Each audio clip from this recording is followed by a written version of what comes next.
It's good to see you today. Yesterday we looked at the account of Judah, Jerusalem, going off into captivity, Nebuchadnezzar, Babylon. That brings us to Daniel. And so we're going to spend the next few days speaking about him. Today we're going to start in chapter 1.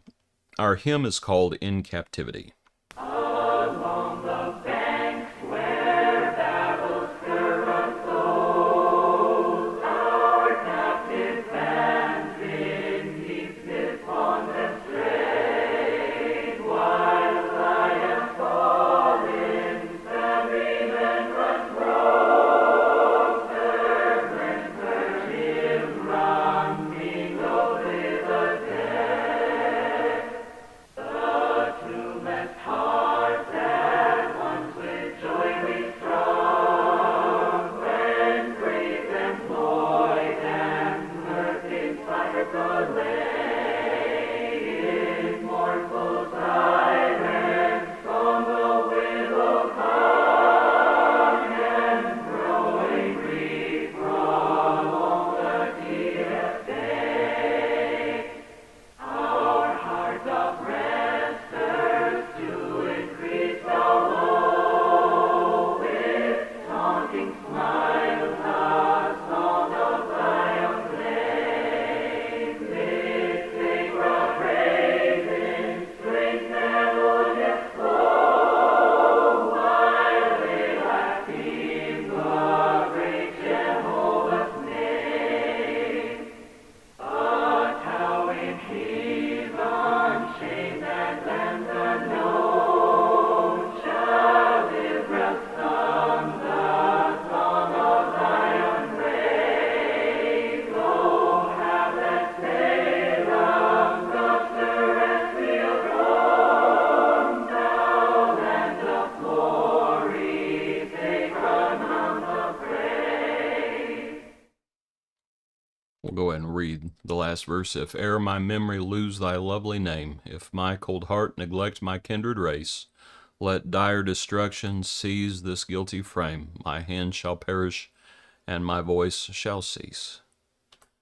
It's a song of remembrance and a song meant to, from the perspective of those Jews, to remember their Lord, even in captivity. And so that does bring us to Daniel chapter 1, verse 1. We're going to think about three tests that we read about in this first chapter. In the 3rd year of the reign of Jehoiakim, king of Judah, Nebuchadnezzar, king of Babylon, came to Jerusalem and besieged it. And the Lord gave Jehoiakim, king of Judah, into his hand with some of the articles of the house of God, which he carried into the land of Shinar to the house of his God. And all these things. And then it starts talking about the eunuchs. Might think about what had happened to these fellows, these young fellows from Israel, the master of the eunuchs, to bring some of the children of Israel, some of the king's descendants. All right, all these things. Young men in whom there was no blemish, good-looking, gifted, all those things. Wise, the king appointed for them a daily provision of the delicacies, of his delicacies and the wine which he drank. Probably things unclean, might have been sacrificed to idols, things like that. And we know what Daniel does. Daniel purposed in his heart that he would not defile himself with the portion of the king's delicacies, nor with the wine which he drank. Therefore he requested of the chief of the eunuchs that he might not defile himself. They had given these individuals, Daniel, Hananiah, Mishael, and Azariah, they'd given them Babylonian names: Belteshazzar, Shadrach, Meshach, and Abednego. So the first test I wanted you to think about was, you have to know and understand when to stand your ground, when to yield, and when to stand firm. And so when they give them those different names, it's okay. You can call us different names if you want to. You've taken us captive. If they were made eunuchs, I believe most people think they were, okay. This is sort of like in the New Testament. Were you called while you were circumcised? Do not become uncircumcised. Were you called while you were uncircumcised? It's not what the kingdom's really about. That there are those who are eunuchs for the kingdom's sake, and there are those who are made eunuchs. And these individuals may have been made eunuchs. And it's okay. But when it comes time for the king's delicacies, for the unclean, they stand firm. Daniel stands firm, says, no. He purposed in his heart. And so you have to have wisdom. You have to know when to yield. You may not like yielding in certain situations. You have to know when to yield and when not to yield. And that's one of the great tests that we face. And so Daniel did not yield with this. So that's the first test. So the chief of the eunuchs says to Daniel, I fear my lord the king. And it's like, y'all are gonna just look sorry if you don't eat the king's delicacies. And you're gonna put me in danger. He's he's probably concerned about them, but he's really thinking about himself too. It's like, you're gonna make me look bad. And the king the king has been known to lop people's heads off before. And so Daniel says to the steward, the chief of the eunuchs had set over Daniel, Hananiah, Mishael, and Azariah. And Daniel says, please test your servants for 10 days and let them give us vegetables to eat, water and drink, and come back in 10 days and see how we look.